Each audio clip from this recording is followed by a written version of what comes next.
Honorable Nyekal is so specific. Question 1 asks treatment. Not in this, during the service. I know many things can change. Many things are dynamic, but during recruitment, when you are allowing new recruits to join the service, are these assessments really done? I thought he answered that. If he answered, I also doubt that. He did, and I had it. And Honorable Nyekal is normally very meticulous. I can assure you if it was not answered, he would have raised it. He did. Honorable Mishimbogo. Yeah, thank you, Honorable Speaker. Honorable Speaker, first I want to appreciate the Cabinet Secretary for the many interventions and the programs he has just mentioned in a way of fighting the mental health. And I want to say here that mental health is real. And mental health is with us. And we need to know that the issue of depression, the issue of anxiety, the issue of bipolar is with us. And especially for our Kenyans who are working in the security sector, they're really affected by mental health.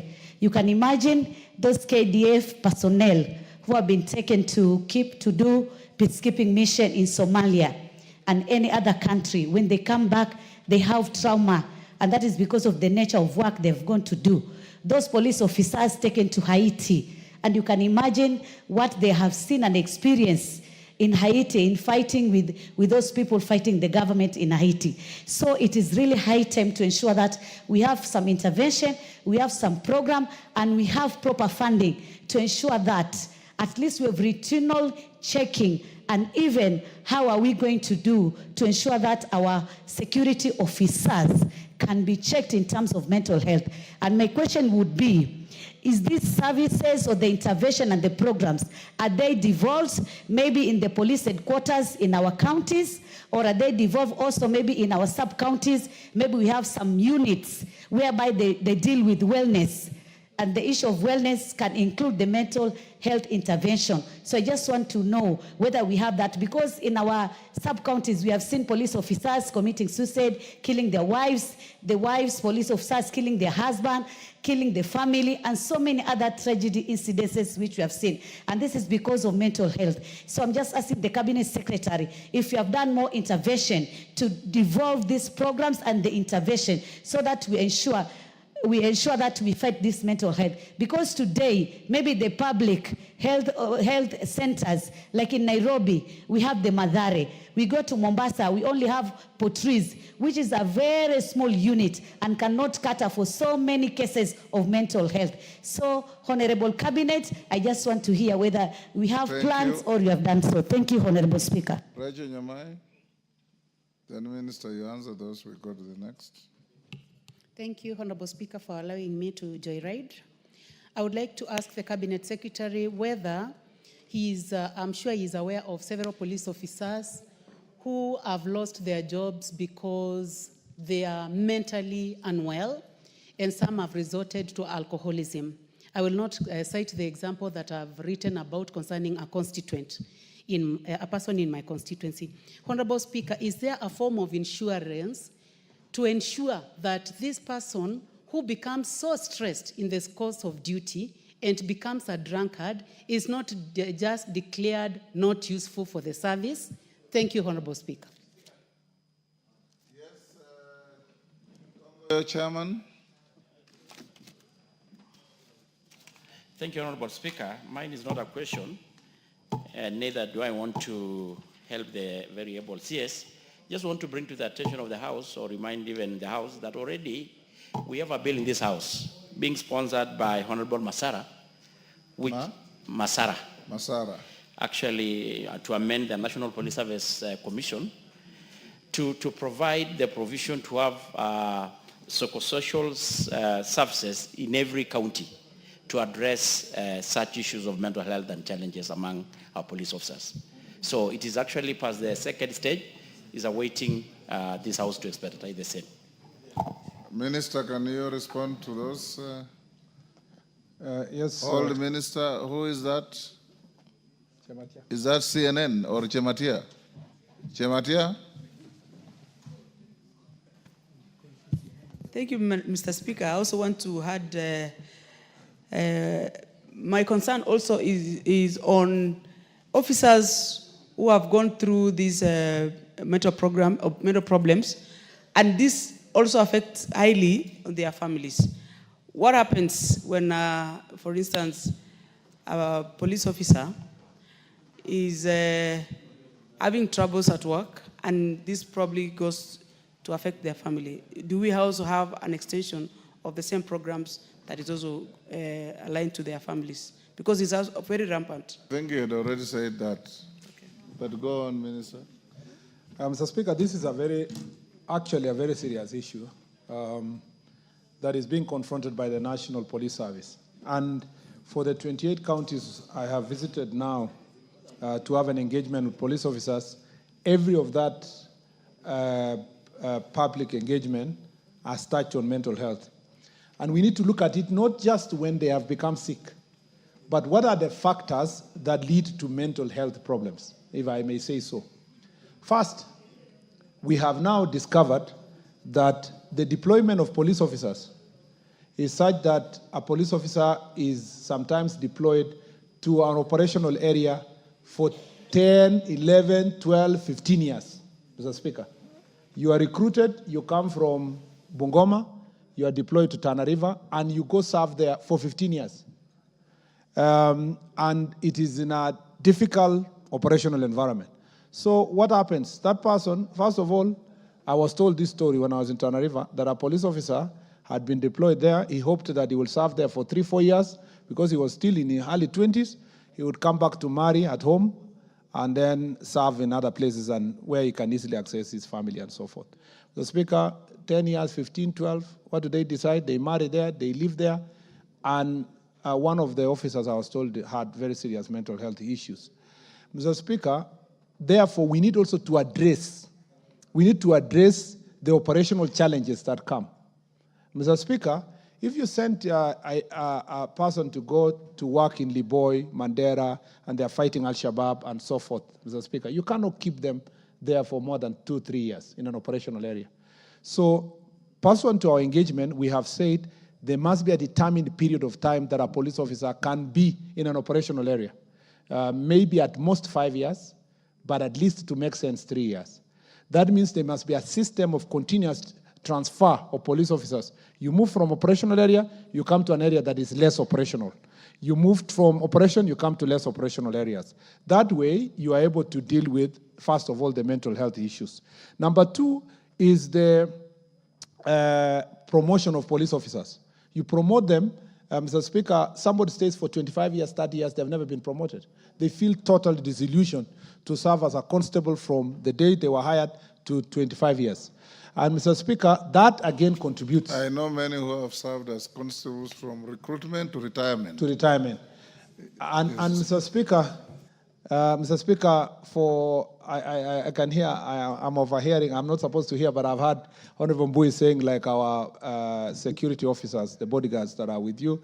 Mr. Speaker, every Jukwaa la Usalama visit we've gone to every county, it is the leaders after that will give us names of officers who have stayed for a long period of time. So that is true what he's saying. But Mr. Speaker, so what kind of interventions are we said in terms of this long period of without promotion? As a result of this, we have agreed, and it has been presented to the board, that all officers who are still constables and they are 50 years and above will all be promoted automatically on merit and sent for training. Mr. Speaker, for all officers who are still inspectors of police or who have been corporals for also 15 years, Mr. Speaker, for more than 15 years, for 15 years and above, have stagnated at corporal stage, be promoted automatically and taken for training. And for people who have been inspectors of police, Mr. Speaker, for more than 10 years, be also promoted automatically and taken for training. That way, you help the police officers deal with their personal welfare and they feel like they are being cared of. But going forward, there must be a system that automatically helps police officers. Unless you have a serious disciplinary case, you must know that when you reach a certain level of service, you will have moved from constable to corporal to inspector and so forth and so forth. Mr. Speaker, the other issue now is working hours. And this is where I suspect, without prejudice to the case that is going on involving Mr. Boniface Kariuki, I was looking at him and I'm asking myself, why would a police officer shoot a civilian in such an incident? And Mr. Speaker, it points out, we suspect, you can suspect a mental health situation at that point in time. When you deploy someone, and this is where we need also to, as I said earlier, we need to deal with this issue of protest. When there is a protest in Nairobi, for avoidance of doubt, for people to know, the police officers are deployed from 6 the following day. You know, by 7, 8, 9, 10, they're already preparing to take position. Because if they don't take position, goons will take that position and come to town to burn property and so forth. So somebody has been deployed from 11 p.m. at night, okay? And given some snacks around in the morning. And occasionally, sometimes they might be forgotten. But I'm just, making true confession that if it happens that they were not brought for snacks, Mr. Speaker, they will be deployed. Now, the following morning, he's taking position the entire day. Now, the real mandamano starts at 1 p.m., okay? By that time, he's worn out, he's tired, sugar levels are down. So by 3 p.m., that person is extremely irritable.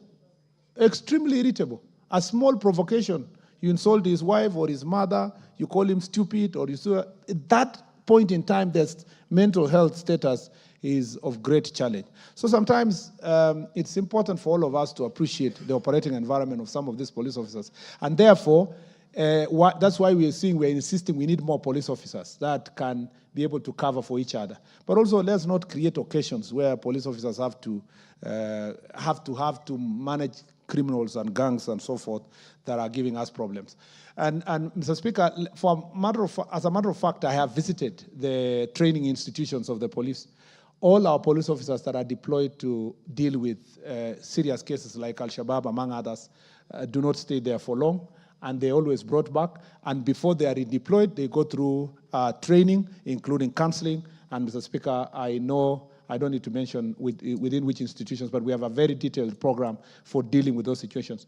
The problem is the day-to-day police officer in a normal police station providing those services. There are very few councillors. The councillors now that are serving our police officers are only at the county headquarters, and they are supposed to move to different places, so different parts of the county. You may have in a county 17 or 24 police stations. To serve all those police officers is not easy. And therefore, we have agreed that in the next recruitment, we need to also focus on getting councillors, increasing the number of councillors so that they can reach out to these people. As I read in the statement, we are also working with their families to see how these counseling services can be extended to their families.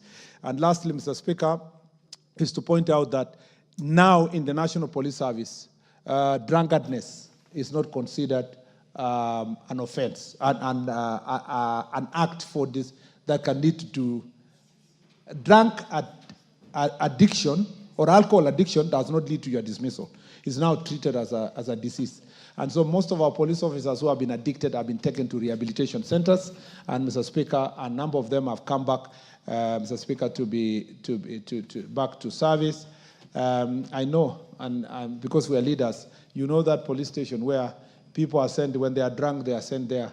So you have 13 police officers, but 10 are there because they are addicted to alcohol. So the only 3 police officers that are serviceable. Those are some of the things we have said it must come to an end. Transfer police officers to certain police stations, certain corners, because they are addicted, must also come to an end. So this is an area of reform that we have picked from our public engagements, and I assure you that we are going to deal with these issues decisively. In terms of health, mental health institutions, I agree that, first of all, in the entire society, mental health is considered, Mr. Speaker, a taboo. Yes, that is the word I was looking for. It's considered a taboo. And not just about the police officer, even us who are sitting here, even me, Mr. Speaker, to be able to manage the cases we deal with in this ministry, I have to be conscious that my mental well-being is important. So I must think about what things am I going to do, how do I debrief, what exercises can I do, what things can you do, and that's the same for the police.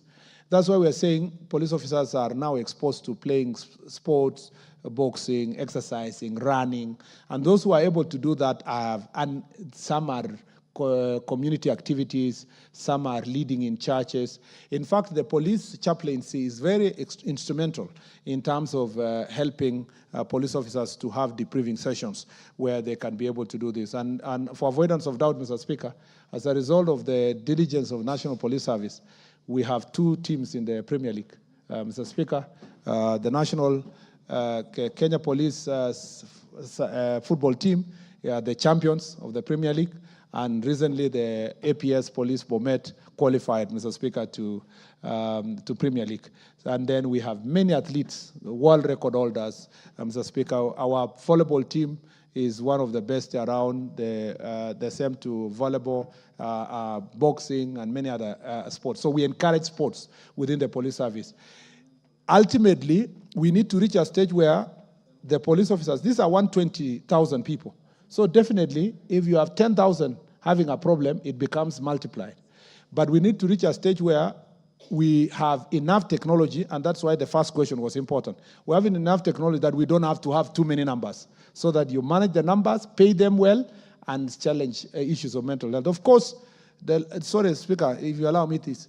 Of course, the working environment of the police officers is also a serious challenge. Where they live, most of the police officers in the police stations are living in uni-arts. Mr. Speaker, a police officer with his family, their houses are partitioned with some kind of a sugar or a bedseat.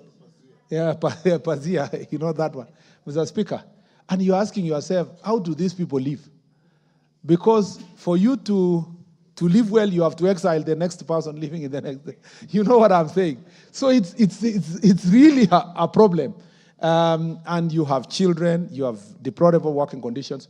For those of us who have had this engagement at home, and even if you look at your police station, you'll realize your police station is the worst government office in the country, you know? And allow me to use this example.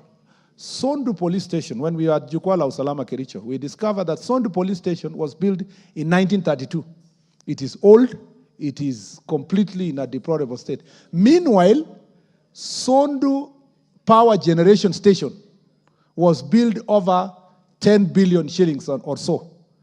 Yet you have the police station here, they are supposed to provide security to this critical government installation. They just need maybe 10 million to build a good police station, and nobody cares about that police station. And those examples are replicated all over the country.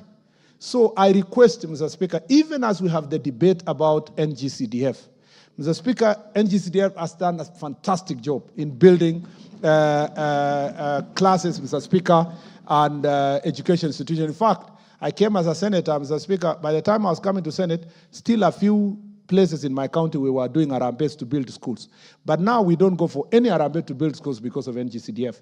Mr. Speaker, if that can be extended to police stations and chief's offices, Mr. Speaker, and ACC's offices, this, I know some members of parliament do it, but it is done as it's almost like a CSR of the main function, which is to build schools.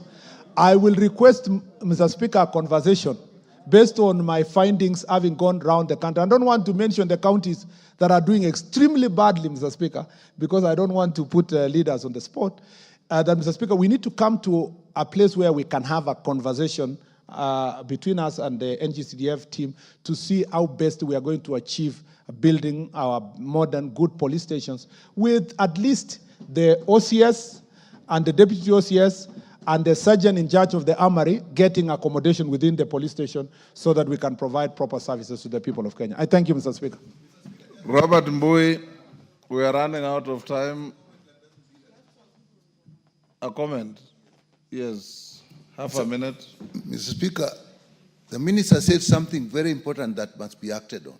You cannot have a person who started working at 11 and by 5 o'clock has not eaten, holding a firearm.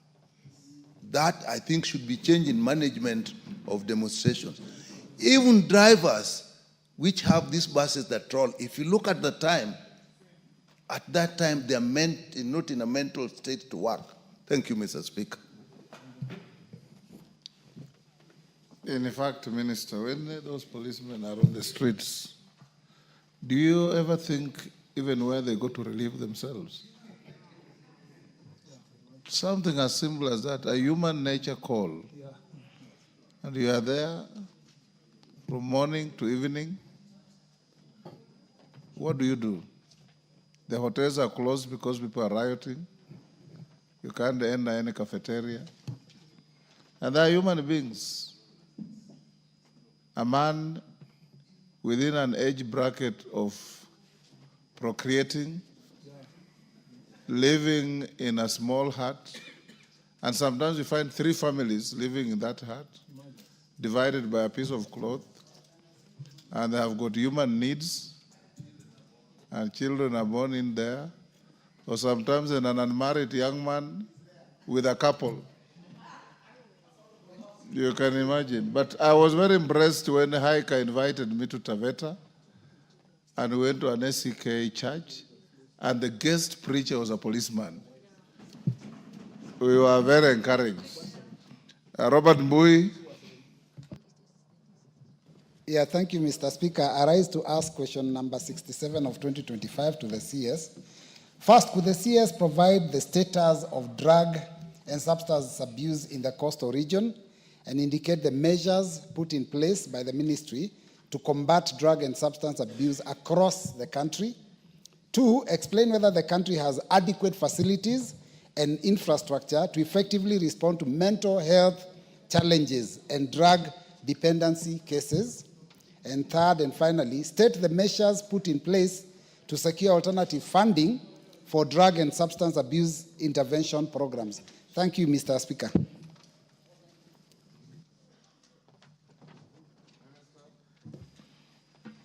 Thank you, Mr. Speaker. If you may just allow me, I don't want to allow this to pass on the previous question. Yes. In one of the Jukwaa ul Salama yesterday in Nakuru, one of the ACCs who has done research, DCC, said that there are 117 police officers in his research who have lost their spouses as a result of the transfer program that we have. So that then you live very far, families very far, and then people find their wives have gone. It was a wake-up call to me. In fact, he said 17 DCCs. The administrators have also the same. It is something that we might have to do a proper investigation. And then we ask ourselves, is it necessary really that a police officer must come from far to serve well? You know, why? In other countries, and I'm not saying this is something we should change today, I'm saying long term. In other countries, police officer a sheriff is picked from the local community and elected. Actually, they are elected by the people to serve them. Might we have to change our policing strategy so that police officers will come from around the community and the community support them and people can live with their families? Then we reserve the special forces that are only deployed in a change. So it is something that long term we need to keep thinking, because we must be conscious of people's families. You're transferring a police officer or ACC, and they're asking these questions. If you transfer me, what happens to my children who are in the next school there? Will they move schools? And how many times will I move schools to other places? There are a number of things that we have to apply our mind insofar as these family issues are concerned. Let me go back to the right question, Mr. Speaker. We will have these discussions as we move on.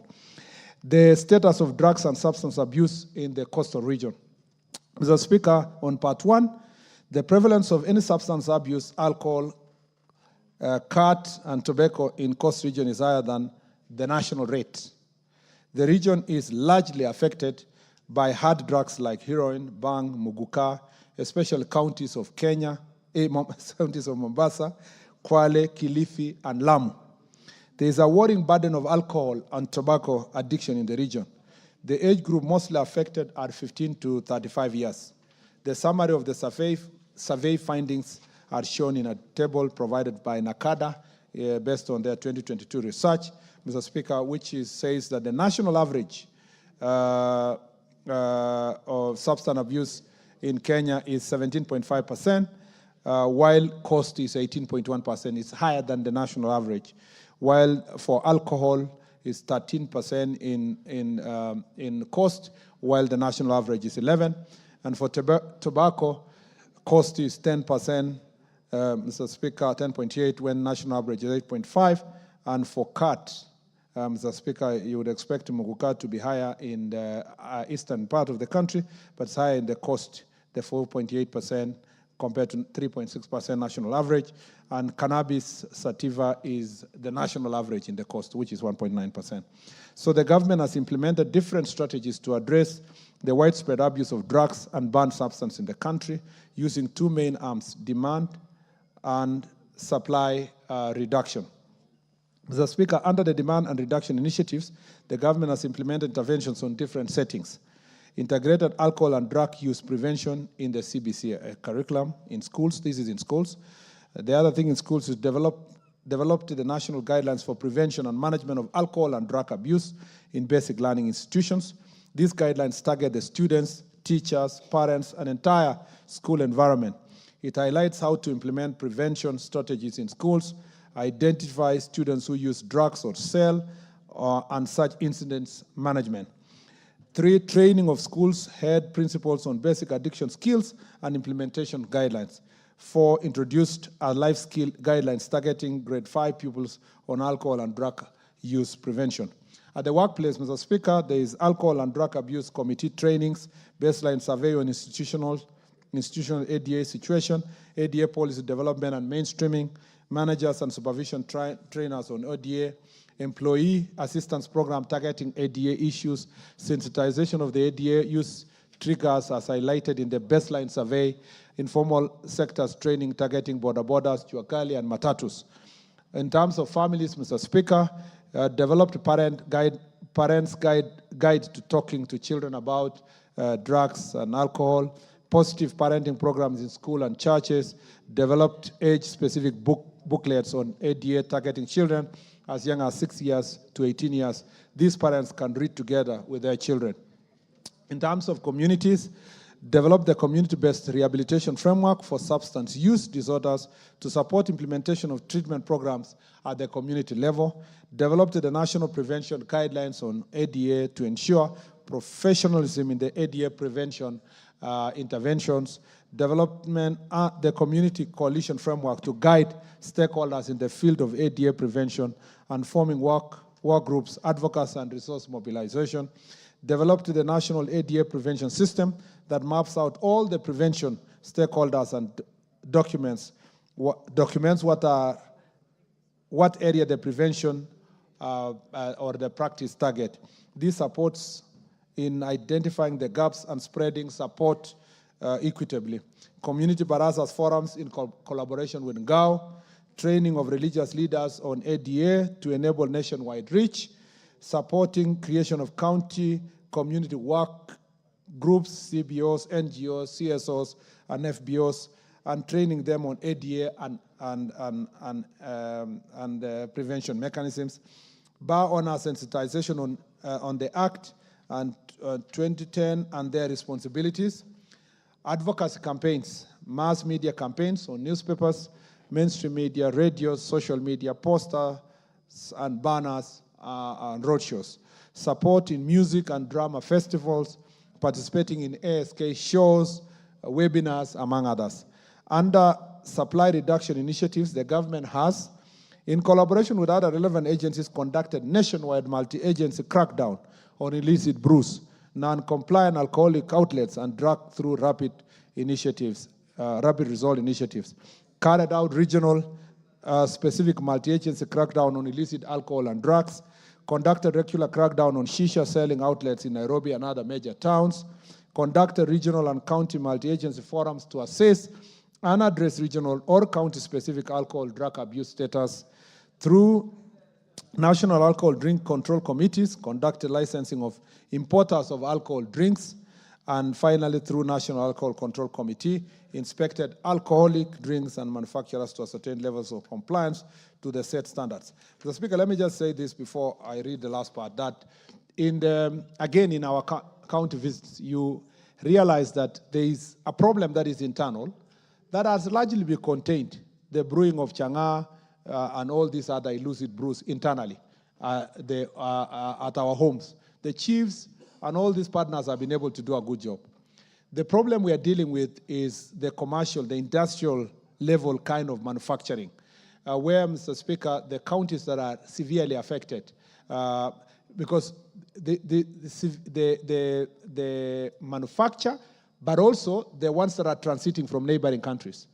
The top counties are Trans Nzoia, Mr. Speaker, Kakamega, Kisumu, Nairobi, Nakuru.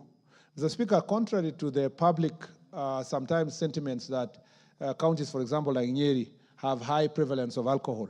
Nyeri, for example, is ranked number 17.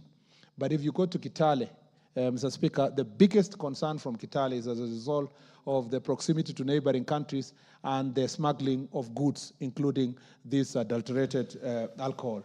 So what we have had to do, Mr. Speaker, also the side of Marsabit and Isiolo. Isiolo is a big menace in terms of drugs, Mr. Speaker, including heroin that is brought from neighboring country. Now, have you ever had a rally in Isiolo town?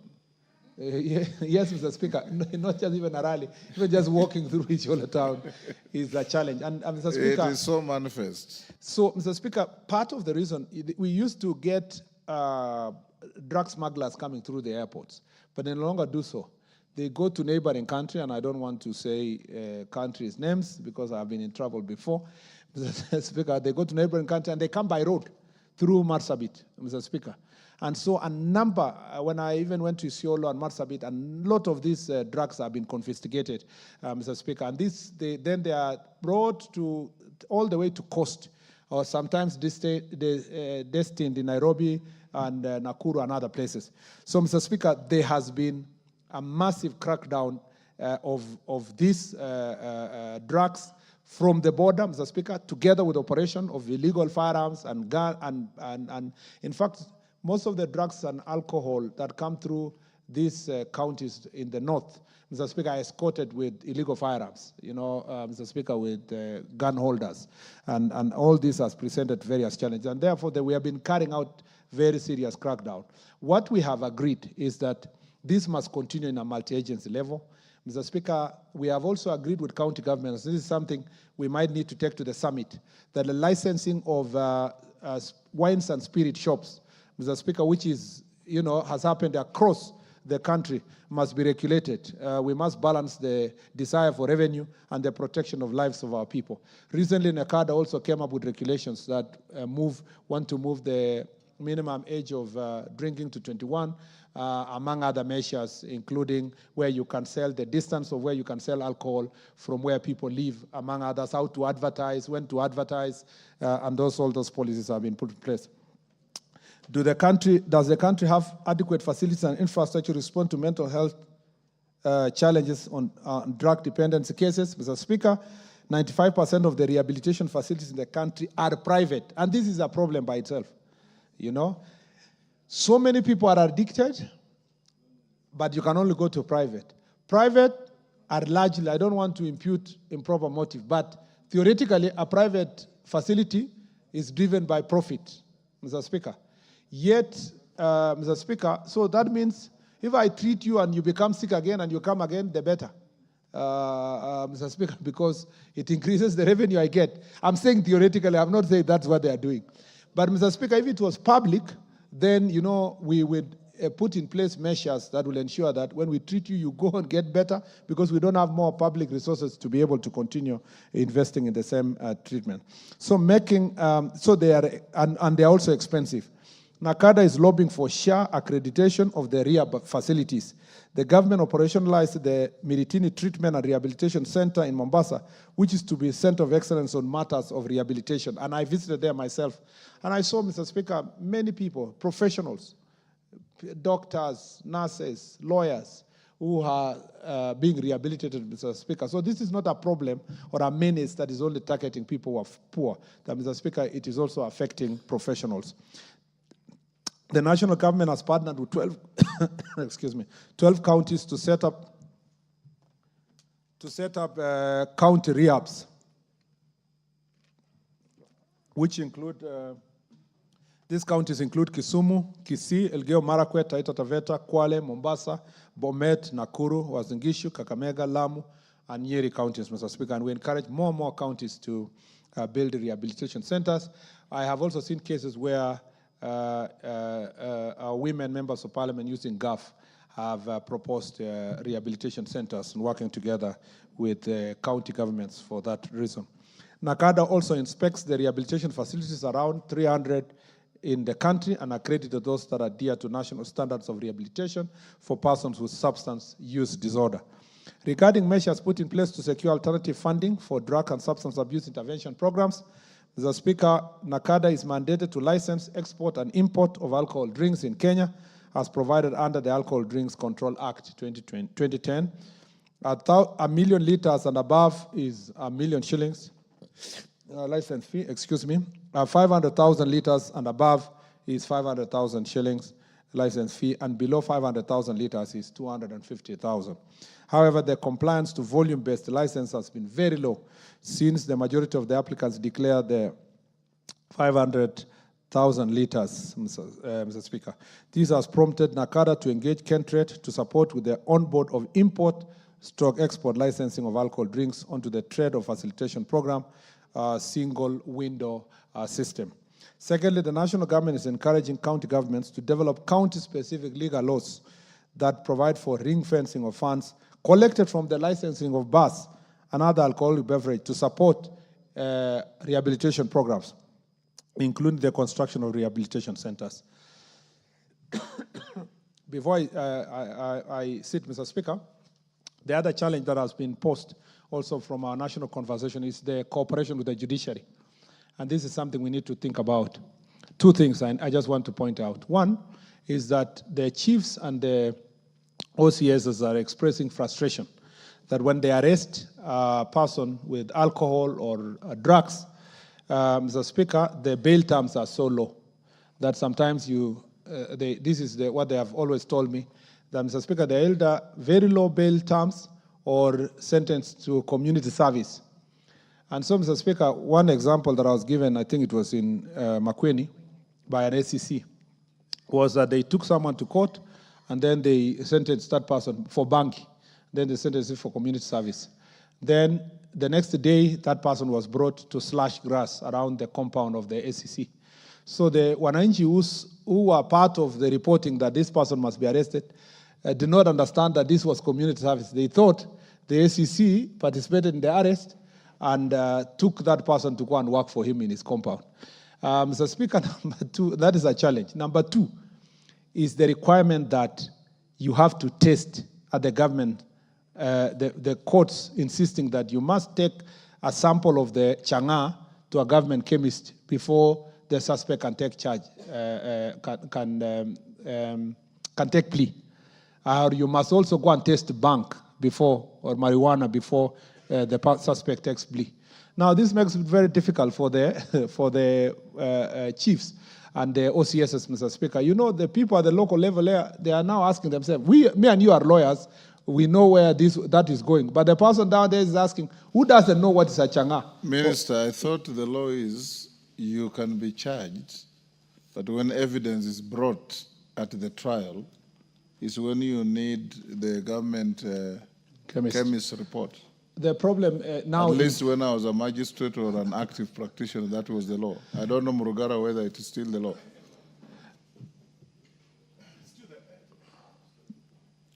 Yes, that is still the position, that you do not have to have the results. You can actually be charged with all this.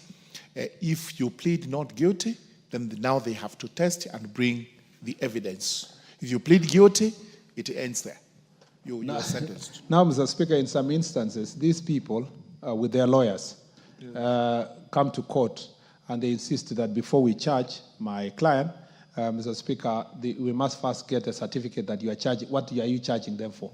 And in most cases, the magistrate have acceded to that, and that has led to a problem. What we have proposed to them is that they need to use the Court Users Association, court user program within the county, sit together and agree. And in the places where the magistrates have appreciated the circumstances under which these people are operating, Mr. Speaker, thankfully, a lot has been done to contain illicit alcohol and the proliferation of drugs in those areas. Mr. Speaker, this is a continuous fight, and we are committed to make sure that we succeed as a country. I thank you. Robert Mbui. Yeah, thank you, Mr. Speaker. My question was on drug and substance abuse, and there's an issue that the CS has mentioned that has also raised another question, because he kept mentioning Mugoka and cat. So I wanted to just wonder, is Mugoka and cat a drug or a cash crop as defined in law? But Mr. Speaker, the answers are very good, but sometimes I'm asking whether they're really factual, because when you talked about the curriculum, that is true, but then the training that you mentioned of principals and the community leaders on management of these, I wonder where and when this training has been taking place. Maybe you need to publicize it a little bit more to make Kenyans know. But Mr. Speaker, I agree, and I'm happy that he has said that the status of the abuse in the coast is above the national average. And that's what I wanted to confirm, that there's actually rampant drug and substance abuse at the coast. So, Mr. Speaker, I just want him to consider the following things that could be even the causes of this. Could it be possible that being at the coast, maybe that is a point of entry at the port, so you figure out whether you can make it less porous? Two, is it possible that we have inadequate laws dealing with drug and substance abuse? Because you've alluded to some of the things that happen in our courts of law, and the House could also be able to help you to make it a little better. Is it possible that the penalties that are in law are not punitive enough? And finally, could it also be laxity on the part of the enforcing officers, that is the police and the chiefs? Thank you, Mr. Speaker. Yes, Mwenje. Thank you, Mr. Speaker. I just want to ride on the same. Honorable Speaker, for just the Cabinet Secretary, in Nairobi also we have this issue of drugs, Honorable Speaker. And one of the issues that we have peddlers in Nairobi who operate, especially in the Eastlands area, but generally in the whole of Nairobi. And Honorable Speaker, these peddlers are quite wealthy. They are able, and we've all heard from the CS himself that our officers also are not very well paid, so they are likely to be compromised. And in certain cases, even if you report to the local police officers, no action is taken because these peddlers are able to pay their way and continue operating. Is it possible for the Cabinet Secretary to provide a special unit, especially in Nairobi, where we can whistle blow where some of these peddlers exist and action can be taken without dealing with the local police officers, because that is where the problem starts from? Thank you. Naomi Wako.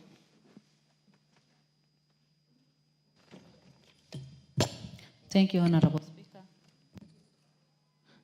Thank you, Honorable Speaker. My question is, of course, I'm just riding on this, and it is true that Waziri is already aware of what is happening in northern part of Kenya, from Marsabit, Isiolo.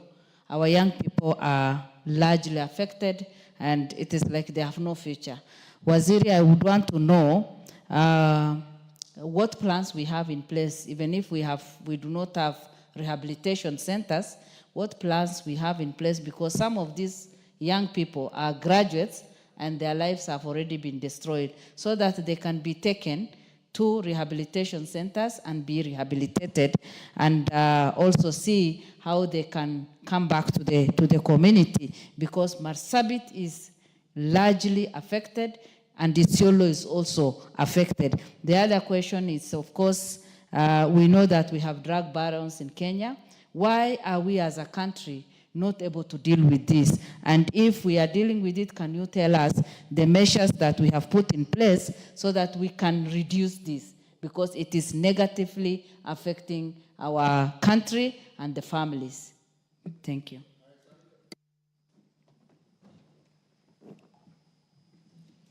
Thank you, Speaker. To ride on the same, I also want to thank Waziri for the good program that he has regarding the drug and substance abuse at the coast. That includes awareness and prevention. But there are those people who are already addicts. And I'm happy that Waziri also noted that there are some women reps that are using their funds, the NGAF fund, to do the safe spaces or rescue centers or the rehabilitation centers. But I also want Waziri to be informed that we are not getting the support that it requires. I'm one of the women reps that I am doing a rehabilitation in Taita Taveta. I have been struggling since my first term. It's now 7 years because the funds are little. So the small kitty is the one that I'm using, saving every time to try and make sure that the rehabilitation center is done, and I'm still struggling. So Waziri, you have noted that it is a problem, it's a menace in the entire coast, and so we need your support on that one. And Speaker, now that Waziri is here, I also want to mention a problem that we have, insecurity problem that we have in Taita Taveta, that includes our border riders. Our young border riders are being killed day to day, and their borders getting stolen. And we have done some investigation here and there, and most of them are telling us that these borders are the ones that they have taken on loan, and they are paying in installments. Most cases, when they are almost are about to complete or to finish paying, it is when they are attacked and these borders are stolen. I don't know whether Waziri is aware of this case, but we really need your intervention on this, because we have lost so many of our border riders in Taita Taveta because of such issues. So thank you, Speaker, for that opportunity. I need Waziri to intervene on that one. Thank you. Betsimba.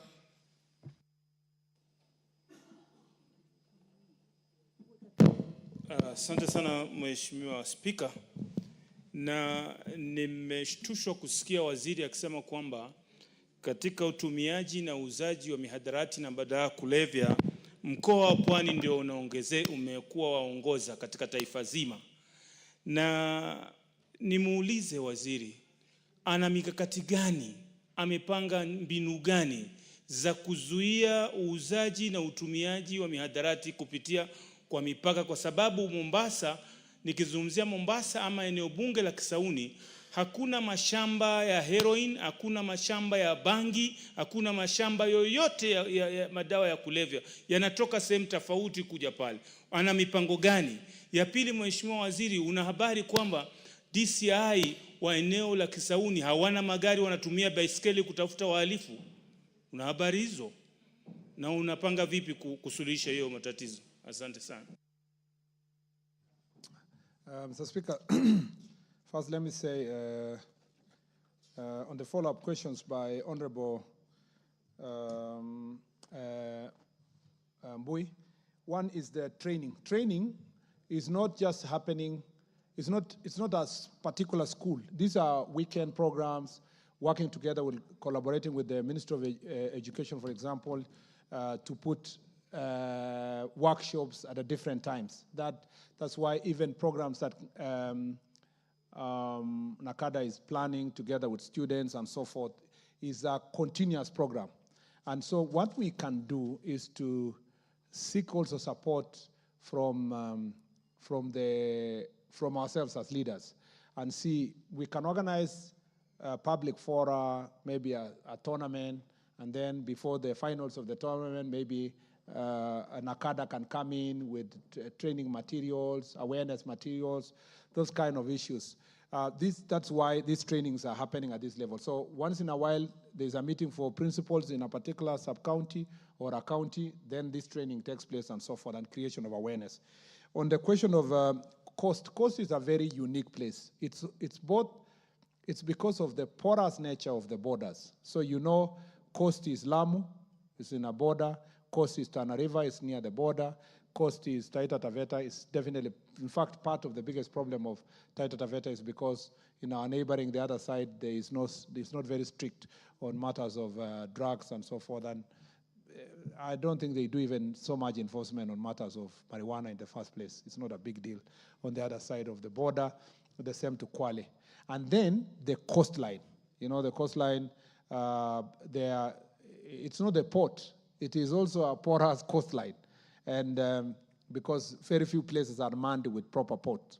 But thanks to Coast Guard, we have been able to do a lot of work. By the way, if there's something that previous government did, particularly President Uhuru's government, was to deal head-on with the drug barons, and a lot was done. I was there when President Uhuru banned the whole ship that was carrying drugs in our first time, I remember. And so a lot has been done to dismantle the big barons. So what's happening is that, the peddlers now are the biggest problem. Of course, they still bring with certain networks. What happens is that sometimes you are unable to get the baron themselves, but as long as you get the middlemen here and you arrest them, dismantle the networks, and so forth.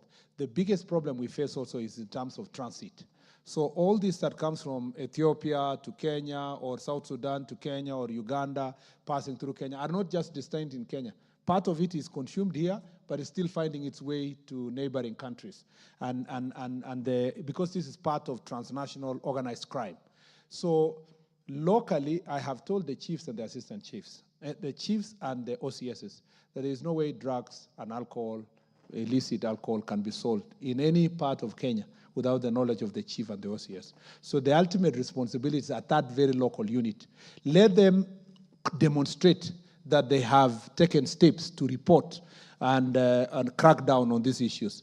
Then another phenomenon that I noticed, and this is just for across the country, is that, including that cost, is that cannabis is also planted where there is a lot of insecurity. So the bandits, once they cover a place, they plant cannabis in that place, they consume, and they also sell. Interestingly, you will go to places like Isiolo, Marsabit, Samburu, Baringo, Elgeyo Marakwet, where I come from. Once we did the massive operation on bandits, and we cleared certain places in Kerio Valley, we found that they have planted a lot of cannabis sativa along the river, and they could not have planted that amount of drugs if they were not having networks to sell them. We also had discovered that some of the police officers and the chiefs and the GAO officers are major collaborators. And in most cases, either they are arrested and charged. Some where you don't have direct evidence to charge them, you transfer them, you bring back to office so that they are not in certain areas where this menace is going on. So it never really, these things never really happen without the participation of a police officer. Either they have a cover of a OCPD or a sub-county commander or a county commander.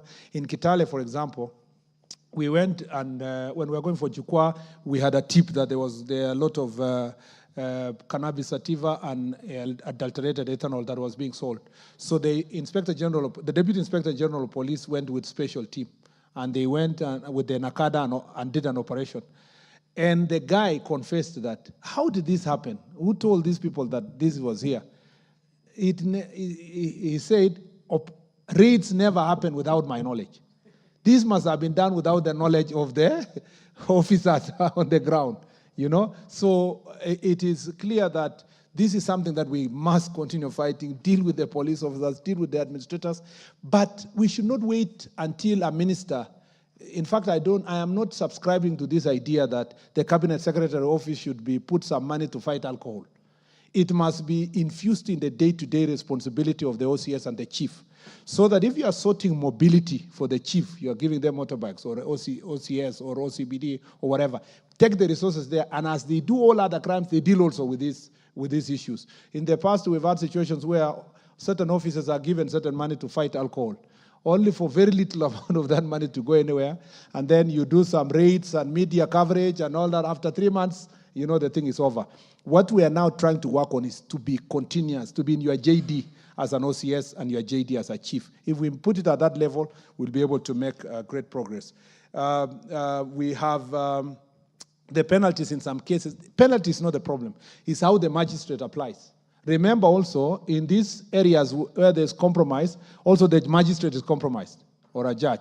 For as long as the police can be bribed, the magistrate also can be bribed. So the problem is the application of that law by the law enforcing officers. And then we have the Honorable Mwenje, we have the anti-narcotic police unit, but it is still a small unit.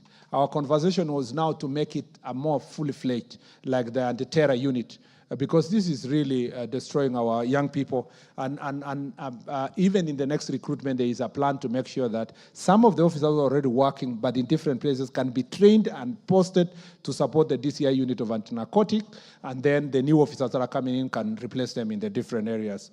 On the question of rehabilitation of young people, this is a continuous there is no really good budget for rehabilitation. There's no budget in ACADA, neither is there a budget in any office for rehabilitation. That's why you see it in different places.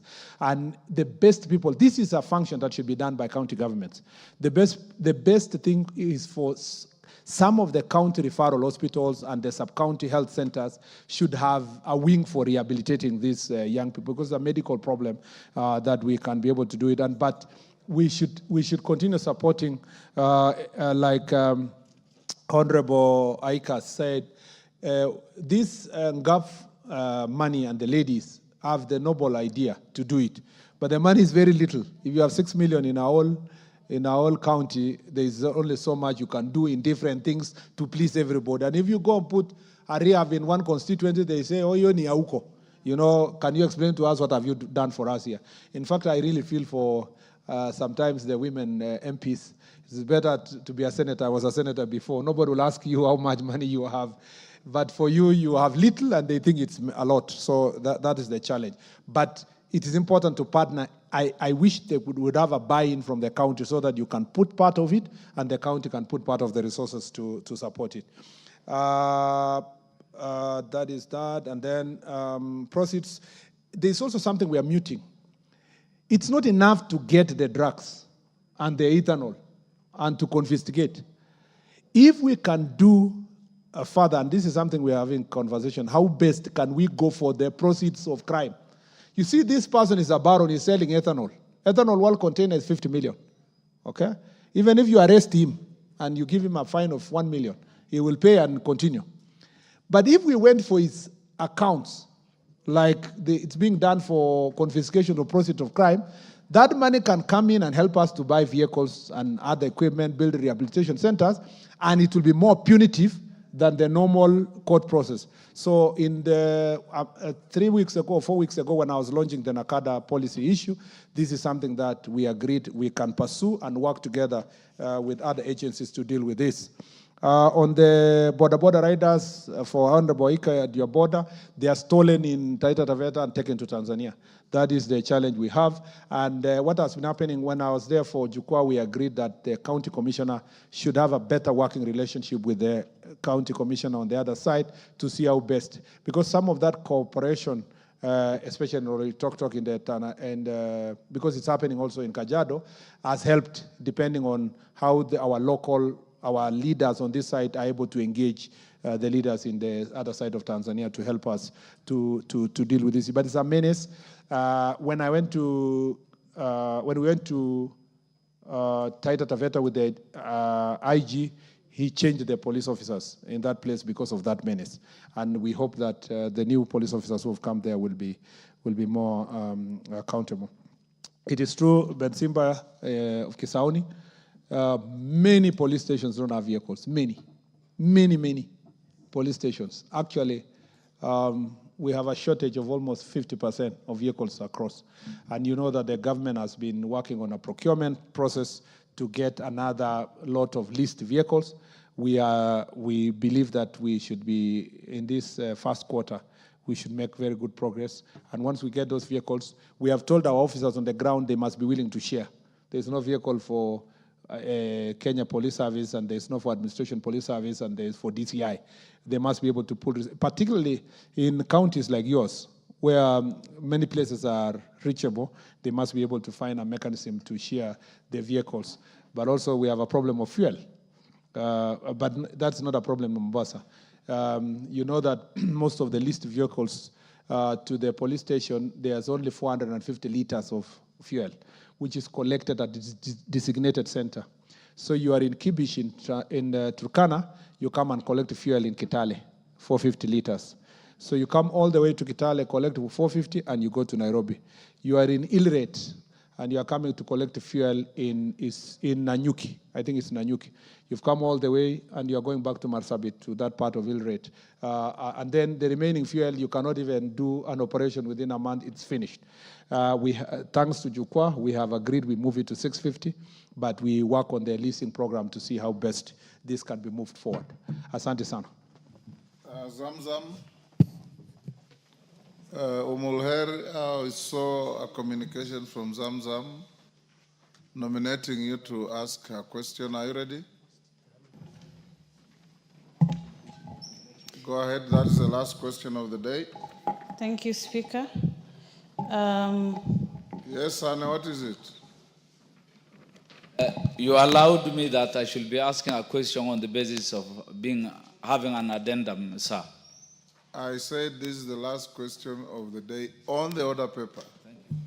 There are still Konzrai with an issue of a disappeared person and yourself. And it will depend on whether they have been furnished to the minister or not. Tongo is here, he will help us. Yes. Yours was just a point of order that you wanted to raise. Omulher, go ahead. Thank you, Speaker. Could the Cabinet Secretary clarify the circumstances under which Mr. Hassan Minister, was... this is a very narrow question. You should take less than 5 minutes on it. Go ahead. Start. Could the Cabinet Secretary clarify the circumstances under which Mr. Hassan Wasionga Ismail, who applied for a national ID card in Kisumu County in 2020 and was denied identification cards for over 4 years, and in March 2025 reapplied for another ID card, only later to be arrested and charged with robbery with violence, allegedly linked to an ID he had never collected. Provide details on the status of Mr. Wasionga Ismail's original ID, including information on who signed for its collection, when and where it was collected, the phone number it was used to register, and the identity of the person currently in possession of the phone that allegedly received the stolen funds. State the actions taken by the ministry to address the issue of stolen or misused ID cards, particularly how many similar cases have been reported or under investigations involving innocent individuals like Mr. Wasionga Ismail. Thank you, Mr. Speaker. Minister. Mr. Speaker, following a review of our records, it has been established that Mr. Hassan Wasionga Ismail applied for a national identification card at the Otongolo Division Registration Office in Kisumu West Sub-County in 2020 through serial number 24732356551. A national identity card number 39226153 was duly processed and issued on 5th June of 2020. Duly processed and issued. It's important to clarify that an individual is issued with only one national identity number in their lifetime. New serial numbers are, however, generated for tracking purposes in every instance of replacement. Mr. Ismail has only ever been issued with ID once, and no replacement ID has ever been issued under his name or ID number since 2020. Regarding the claim that he was denied his ID card for 4 years, our system shows the card was produced and ready for collection within the standard processing time. Any delays in collection may not have been due to systemic failures, but may have arisen from procedural or personal issues, which are subject to further internal review and ongoing investigations by the DCI. It is deeply regrettable that Mr. Ismail was arrested in connection with an ID card he allegedly never collected. The ministry takes such matters seriously and is working closely with investigative agencies to uncover how the identity may have been misused. We remain committed to upholding the integrity of the national identification system. Mr. Speaker, on part 2, as stated earlier, only one ID card has ever been issued to Mr. Hassan Wasionga Ismail, in line with our standard operating procedures. ID cards are collected in person at the registration office where the application was submitted. The applicant must present original application for registration acknowledgement slip, commonly known as the waiting card. In some exceptional cases, a parent may collect the card on behalf of an applicant upon producing both the waiting card and their own identification. Since also it is the parents that help the children to get the ID. In the event of a lost waiting card, the applicant is required to provide police abstract or a letter from a chief confirming the loss. Currently, our officers are actively tracing the manual ID collection register for Kisumu West Sub-County to confirm whether this standard operating procedure was followed at the time of collection. Regarding whether the ID number was misused, the phone number used to register transaction linked to the ID number and the person currently in possession of it. I wish to inform the House that these matters are under active investigation by the Directorate of Criminal Investigation. The Ministry will provide an update on the National Assembly on once the DCI completes the investigations. On part 3, Mr. Speaker, this case is highly unusual and but suggests a complex misuse of identity credentials. While the Ministry cannot at this time provide precise figure of such cases, we acknowledge that incidences of identity theft and misuse of identification documents are increasing globally, and Kenya is not immune to this emerging threat. To strengthen the integrity of the national identification system and protect innocent citizens